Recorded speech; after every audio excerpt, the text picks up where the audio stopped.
फिर तफसीलात के लिए दरभंगा से इस वक्त जुड़ी हुई एक बड़ी खबर सामने आ रही है। दरभंगा धमाका केस, आपको बता दें, इमरान और नसीर को पटना लाया गया है। एनआईए की टीम हैदराबाद से लेकर पटना पहुंची। पटना में एनआईए की अदालत में पेश किया जाएगा। पूरा मामला दरभंगा धमाका केस से जुड़ा हुआ। इमरान और नसीर को पटना लाया गया है। एनआईए की टीम हैदराबाद से लेकर पटना पहुंची।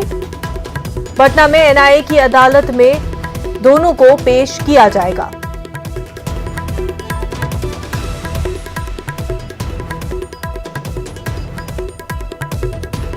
नाज़रीन, आपको अहम खबर दरभंगा से जुड़ी हुई बता रहे हैं। इमरान और नसीर को पटना लाया गया है, हैदराबाद से पटना लाया गया है और दोनों को ही अदालत में पेश किया जाएगा। एनआईए की अदालत में इमरान और नसीर दोनों को पेश किया जाएगा।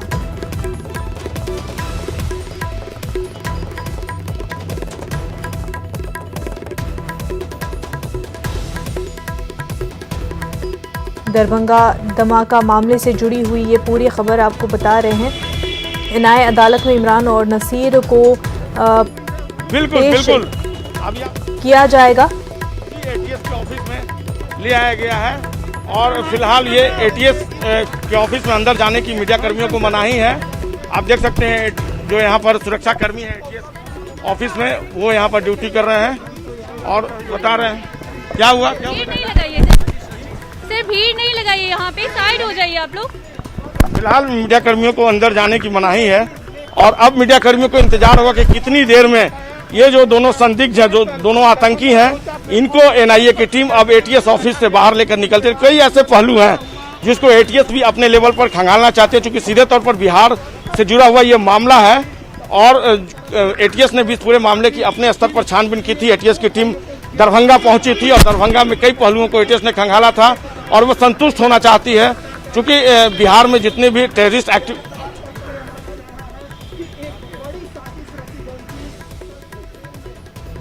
नाज़रीन, आपको बता दें पूरा मामला दरभंगा का है, जहां पर दरभंगा के रेलवे स्टेशन के प्लेटफॉर्म 1 पर पार्सल मिला था। पार्सल में एक्सप्लोजन हुआ था। हालांकि उस एक्सप्लोजन में कोई इंजर्ड नहीं हुआ था, लेकिन लश्कर तैयबा के जो दहशतगर्द है उन्होंने ये धमाका किया था और इसी हवाले से जो इमरान और नसीर है उनको हैदराबाद से पटना लाया गया है। यहाँ पर एनआईए की अदालत में दोनों को पेश किया जाएगा।